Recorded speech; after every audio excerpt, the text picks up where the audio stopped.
Cascade Foothills, Washington, October 1889.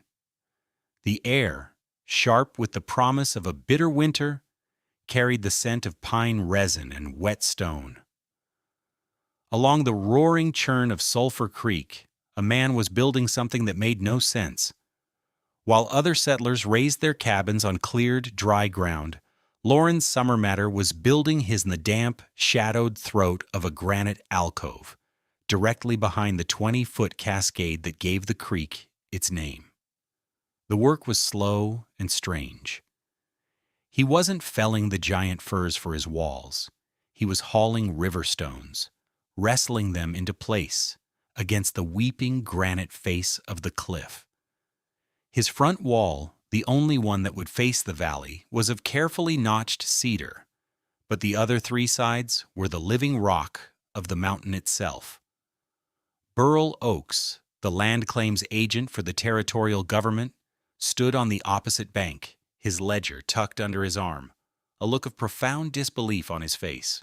He was a man who understood regulations, floodplains, and the unforgiving logic of frontier survival.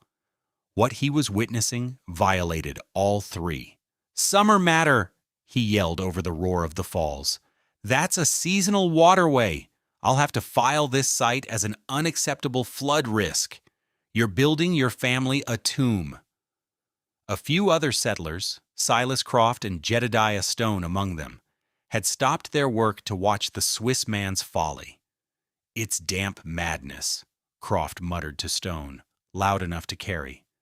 "The damp will get into his children's lungs before the first snow. He's a fool."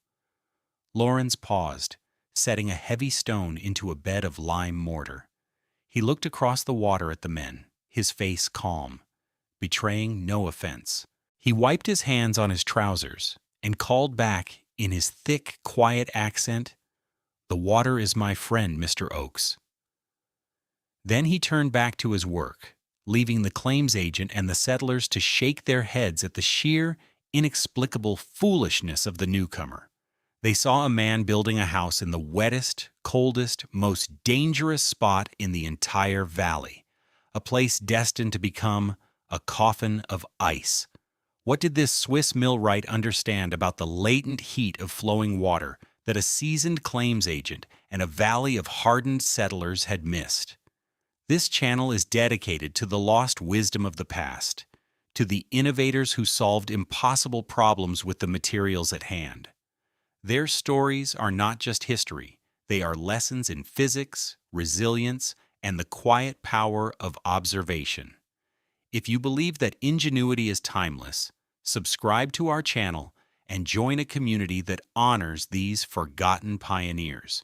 I promise by the end of this story, you will understand a fundamental principle of thermodynamics that can keep a home warm with almost no fire. Let us know in the comments, what's the most unconventional building you've ever seen? Lorenz Summermatter was not a farmer. He was not a logger, a trapper, or a carpenter in the way the American frontiersman understood the term. In his native Valais canton of Switzerland, he had been a Mühlenbauer, a millwright.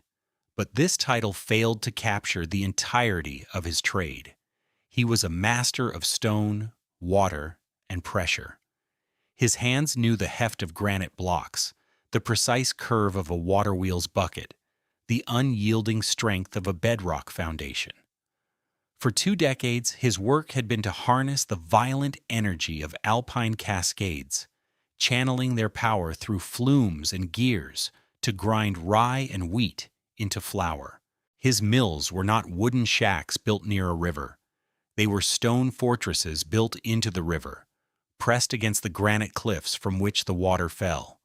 He had learned that the stone of the mountain was a far better wall than any tree, and that the water, even in the depths of an alpine winter, held a secret warmth. He had come to America with his wife Annalise and their 2 small children, Mateo and Elsbeth, seeking land and a future. But their first winter in the Washington Cascades had been a brutal education. They lived in a hastily built board and batten shack, a temporary shelter that proved to be little more than a sieve for the cold. Lorenz, for all his skill with stone, had never built a home purely of wood, and he was appalled by its thermal incompetence. The green timber shrank as it dried, opening up 100 tiny cracks for the wind to knife through. That winter was a lesson in misery taught by the laws of thermodynamics. The temperature inside their shack swung a horrifying 35 degrees from midday to the pre-dawn hours. Annalise would cook a pot of stew for dinner, and by morning, a thin film of ice would have formed on any leftovers. The children, Matteo and Elsbeth, slept in their coats, huddled together under every blanket they owned. The cruelest detail was the hinges on the door. Every morning they wept beads of ice, condensation from the family's breath freezing solid on the cold iron. It was a constant, visible reminder of how much heat they were losing, how close the killing cold truly was. They burned through their winter wood supply by the end of January, and Lorenz spent the bitter days of February trudging through deep snow to fell and buck whatever deadfall he could find, a desperate daily battle against the cold. He swore he would never let his family suffer like that again. He had not survived the Swiss Alps to be broken by a Washington winter. The problem wasn't the American log cabin itself. In the forests of the East, where winters were cold but timber was plentiful and well understood, it was a sound design. But here, in the Cascade foothills, the conventional wisdom failed. The settlers built as they knew how, with single walls of massive fir or cedar logs, chinked with moss and mud. They believed, with the confidence of generations, that a thick wall was a warm wall. They were wrong. The primary failure was a misunderstanding of heat transfer. A solid log, no matter how thick, is a powerful conductor of heat. The immense cold of the outside air would simply seep through the wood over a period of hours, leaching warmth from the interior. The settlers fought this constant loss with bigger fires. Their cast iron stoves glowed red-hot day and night, consuming enormous quantities of wood. They were engaged in a brute force battle, attempting to pour BTUS into a leaky container faster than the cold could drain them out. It was a battle they were guaranteed to lose. Silas Croft's cabin was a perfect example of this conventional failure. He had built it with pride, using logs nearly 2 feet in diameter. "No wind will move this house," he'd boasted. He was right about the wind, but wrong about the cold. In the depths of winter, the interior face of his north-facing wall was so cold that a bucket of water placed near it would freeze overnight, even with a fire roaring in the stove just 15 feet away. The cold didn't break the wall down. It simply moved through it. An invisible, unstoppable tide. The second failure was air infiltration. Green wood shrinks. The carefully packed mud and moss chinking would dry, crumble, and fall out, creating dozens of tiny gaps. On a windy night, a family could feel the drafts on the backs of their necks. They would stuff rags, old clothes, anything they could find into the cracks, but it was a losing effort. Each tiny jet of frigid air was like an open vein, bleeding the precious warmth of the cabin out into the wilderness. The flickering of a candle flame in a drafty cabin wasn't a sign of cozy ambiance. It was a diagnostic tool showing exactly where the heat was escaping. The result was a life dictated by the stove. The zone of survivability in a typical valley cabin was a small circle, perhaps 10 feet in diameter, around the cast iron beast. Beyond that circle, the temperature plummeted. Families lived their entire winter lives in that small radius, cooking, eating, mending clothes, sleeping on pallets on the floor as close to the fire as they dared. It was a life of constant toil, feeding the fire, and constant, gnawing cold. The settlers accepted this as the price of life on the frontier. Lorenz Summermatter, having seen the alternative, knew it was the price of poor design. Lorenz began his work in late August, when the creek was at its lowest. The alcove he had chosen was a natural feature, a half-dome of granite carved out over millennia by the Waterfall's spray. The floor was a jumble of fallen rock and gravel, which he cleared by hand, levering out boulders with a stout iron bar and shoveling the rest into the creek to be washed away. He was not clearing land, he was excavating a foundation down to the bedrock. His neighbors watched with a mixture of pity and scorn. "He's digging his own cellar," Jedediah Stone remarked to a group of men at the small trading post. "He'll have 3 feet of water in it by Christmas." Lorenz ignored them. He understood water in a way they did not. He located the high water marks from the spring melt, faint lines of debris and discoloration on the granite walls, and designed his foundation to sit a full 2 feet above the highest recorded level. He spent a week building a small cofferdam of logs and packed clay to divert the main flow of the creek, allowing him to work on a dry base. Then came the stone. For weeks, he and Annalise worked together, hauling smooth, rounded stones from the creek bed. He was not building a crude rock wall. He was fitting the stones together with the precision of a master mason. Using a lime mortar, he made himself from limestone harvested downriver and burned in a makeshift kiln. The back and side walls of his cabin were the granite alcove itself. He simply sealed the stone floor to the living rock with a thick, waterproof barrier of his mortar, creating a shallow, impermeable basin. It was during this phase that Burl Oakes made his official visit. The claims agent was not a malicious man, but he was a man of the book. He saw a structure being erected within the defined banks of a creek, a clear violation of territorial settlement codes. "Summermatter," Oakes said, standing on the edge of the worksite, his boots sinking slightly into the damp earth. "I've warned you. My report will have to state that this claim is non-compliant.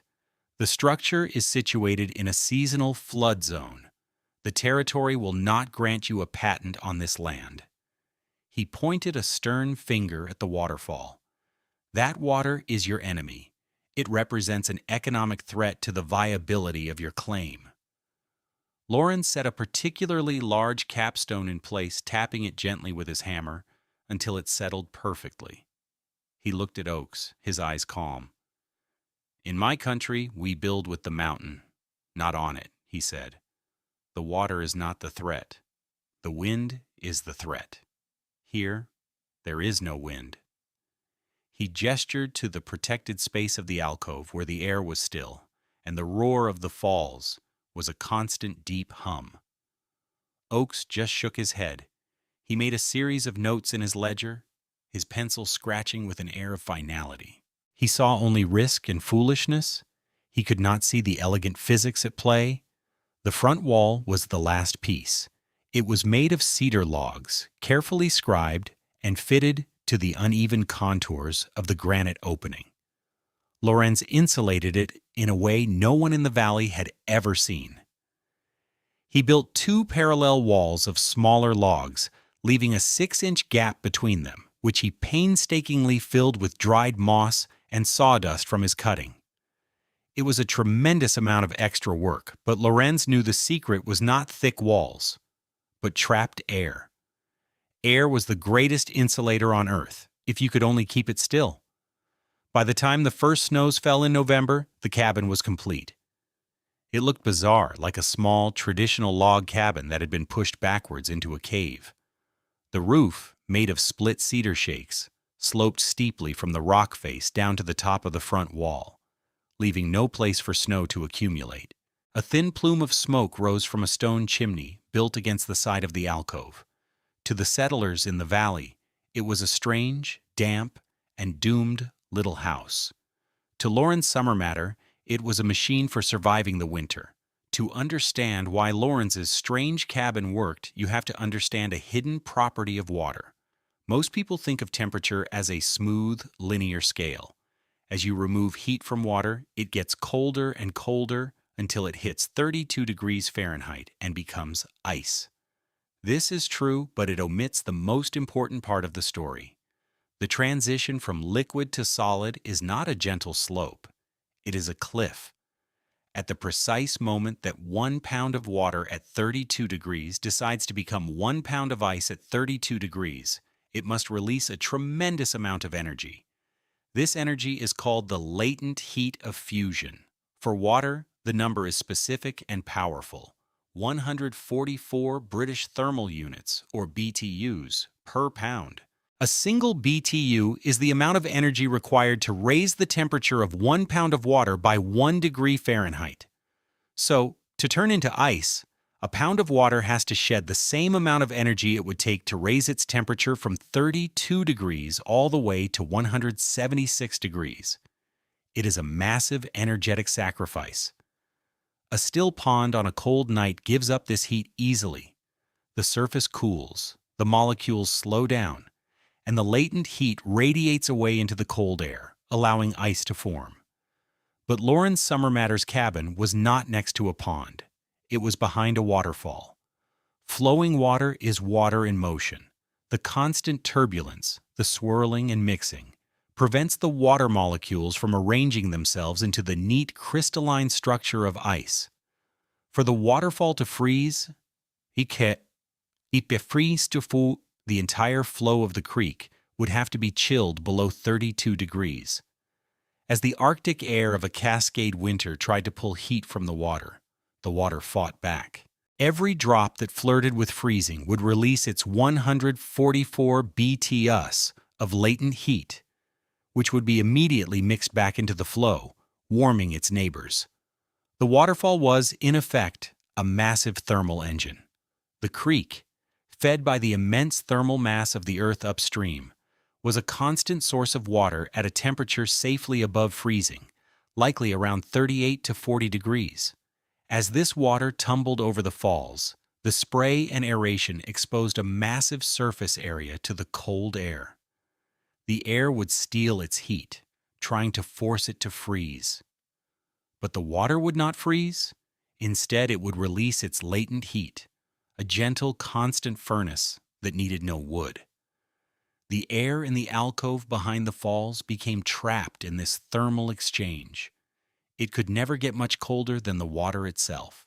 The constant release of latent heat from the churning water at the base of the falls guaranteed that the air temperature within that protected pocket would hover at or above 34 degrees Fahrenheit, even if the ambient temperature 100 feet away was 10 below zero. The final piece of Lorenz's design was the granite wall of the alcove. Over the course of the day, the immense stone mass would absorb this gentle, constant heat from the water and the trapped air. It became a thermal battery.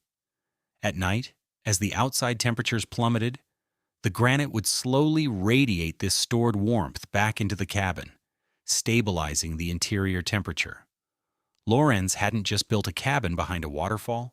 He had docked his home against a natural, self-regulating furnace and a mountain-sized radiator. The winter arrived not as a gentle slide, but as an Arctic hammer blow. In the second week of December, a high-pressure system settled over the region, pulling a relentless flow of frigid air from the east out of the frozen interior of the continent. The temperatures dropped and stayed down.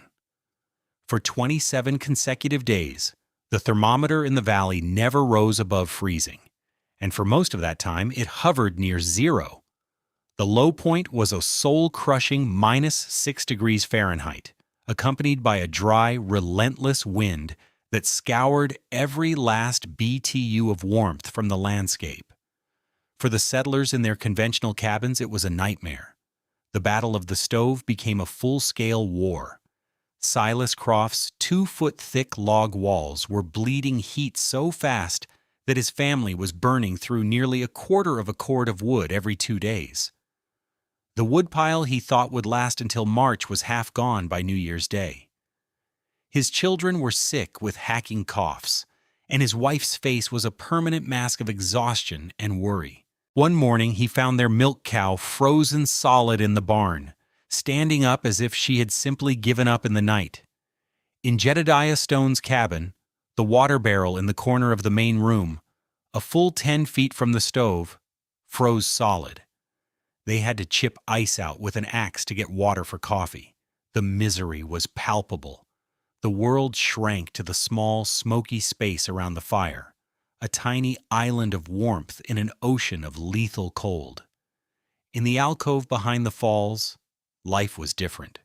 The roar of the Cascade was a constant presence, a deep hum that vibrated through the stone floor. But inside, the air was still and remarkably mild, with only a small, smoldering fire in their stone hearth, more for cooking and a bit of cheer than for primary heat. The temperature inside the Summermatter cabin never dropped below 50 degrees. This is where the contrast between the two realities became stark and absolute. The numerical difference was staggering, -6 degrees outside Burl Oakes's office and a comfortable 52 degrees inside Lorenz's home. But the true difference was visible in the small details of domestic life. In Silas Croft's cabin, a loaf of bread left on the table overnight would be frozen hard as a rock by morning. In Lorenz Summermatter's cabin, Annalise kept a small crock of sourdough starter on a wooden shelf against the back granite wall. It was the same starter she had carried all the way from Switzerland. Throughout the entire 27-day freeze, the starter remained alive, bubbling slowly, fragrant and active.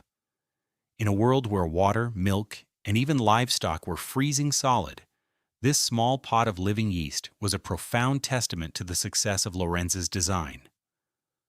Life, in its most delicate form, could persist here. Annalise could bake fresh bread for her children, while her neighbors were burning their furniture for warmth. On the 20th day of the freeze, on the 20th days, Burl Oakes saddled his horse. He was required by his territorial duties to survey a boundary dispute on a claim upriver from the Summermatter place, and the law did not wait for the weather. He dressed in 3 layers of wool, a heavy buffalo coat, and felt-lined boots. The ink in his pen was frozen, so he carried his ledger and a small corked bottle of ink inside his coat, hoping his body heat would keep it liquid long enough to make his notes. The ride was brutal. The east wind was a physical force, finding every small gap in his clothing. His mustache and beard were quickly coated in a thick layer of frost from his own breath. As he passed the cluster of cabins in the main valley, he saw no signs of life, only the desperate plumes of smoke pouring from every chimney, instantly whipped away by the wind. His route took him past Lorenz Summermatter's claim. He had a legal obligation to check on the site, as his pending unacceptable risk report required a follow-up observation. He rode with a sense of grim duty, expecting to find the waterfall frozen into a monstrous curtain of ice, and the small cabin behind it either abandoned or entombed. What he saw stopped him cold. From a distance, the Cascade looked impossibly, miraculously alive.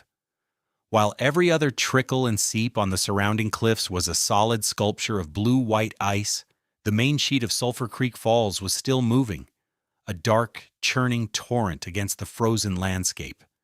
He urged his horse closer, his breath clouding in the vicious air. He could see the cabin's front wall now. There was no frost on the cedar logs, none. Every other structure in the county, every tree, every rock, was coated in a thick, crystalline layer of rime. But the front of Lorenz's cabin was bare, dark, and looked almost warm. Dismounting, Oakes walked cautiously toward the falls. The sound was immense, a roar of life in a dead, silent world. As he stepped into the protected zone of the alcove, the wind ceased. It was as if he had walked through a door into another room. The air was still, more than still. It was measurably warmer. Not warm, but not the biting, painful cold of the open valley. He held up a gloved hand and could feel the difference on the tiny exposed patch of his wrist between glove and coat sleeve. He reached the front door and knocked. It was opened by Lorenz, who was in his shirt sleeves. Oakes stood there, a frozen giant on the doorstep, staring into a scene of impossible normalcy. The vindication was not a shout. It was a wave of mild, humid air that washed over his frozen face. He had expected to be hit by the familiar, miserable cold of a frontier cabin interior. Instead, he smelled baking bread and damp earth, and heard the sound of a child humming. He looked past Lorenz and saw Annalise kneading dough on a flour-dusted table. The two children were on the floor, playing with small wooden animals. The scene was so profoundly normal, so utterly at odds with the Arctic hell outside, that it broke something in Oakes's rigid, regulation-bound mind. "Summermatter," Oakes said, his voice hoarse. The ink in my saddlebag is a solid block. I need to amend a filing." Lorenz simply nodded and stepped aside. "Come in, Mr. Oakes. Be welcome." Oakes stepped inside. The warmth was gentle, pervasive. He saw the small, slow fire in the hearth. It couldn't possibly be producing this much heat. Then his eyes fell on a small table near the back wall, where Lorenz had been writing a letter. On the table was a ceramic inkwell. The ink inside was perfectly, impossibly liquid. This small, mundane detail was the final, irrefutable proof. It was a single quiet fact that dismantled everything he thought he knew about winter survival. He didn't apologize for his skepticism or retract his official threats. Frontiersmen didn't operate that way. Instead, he unbuttoned his coat and accepted a mug of hot chicory coffee from Annalise. As he sat there, feeling the life return to his frozen fingers, he looked at the stone wall behind the hearth, which was radiating a gentle, steady warmth. He looked at the impossible, unfrozen ink. "You didn't build a cabin, Summermatter," Oakes said, his voice quiet with a new kind of respect. "You built a riverbank." He stayed for half an hour, then rode back to his office. The negative report was never filed. News on the frontier traveled not through newspapers but through action and verified results. The story of Lorenz Summermatter's warm winter spread, not because Lorenz boasted, but because Burl Oakes stopped talking about the foolish Swiss and his flood risk cabin. When asked, the claims agent would just take a long sip of his coffee and say, "Summermatter understands the creek."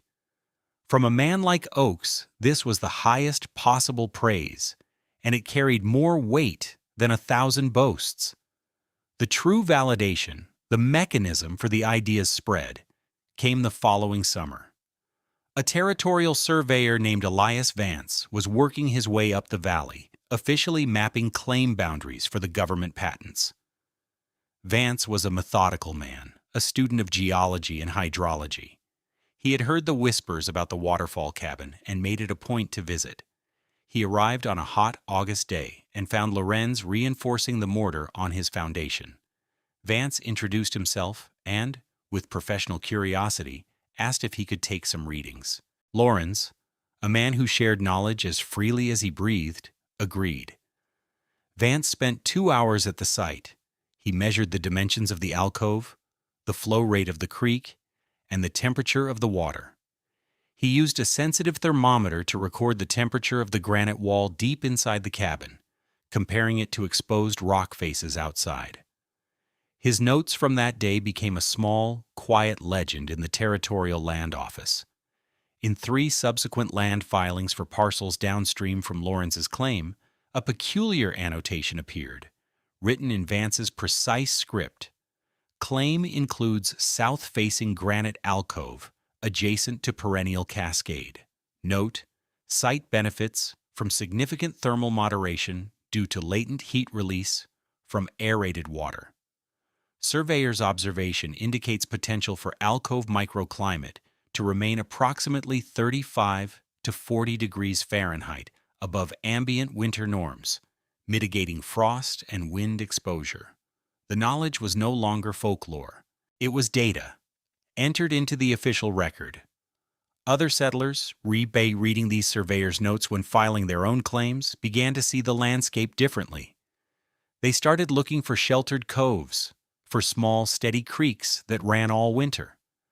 A handful of cabins built in the following years incorporated elements of Lorenz's design: a back wall against a rock face, a deeper foundation, a double-walled construction. The idea began to spread, not as a perfect copy, but as a principle. Work with the landscape. Don't just fight it. The principles that kept Lorenz Summermatter's family warm in 1889 are more relevant today than ever. He was practicing a form of passive geothermal and microclimate-based architecture a century before those terms became fashionable.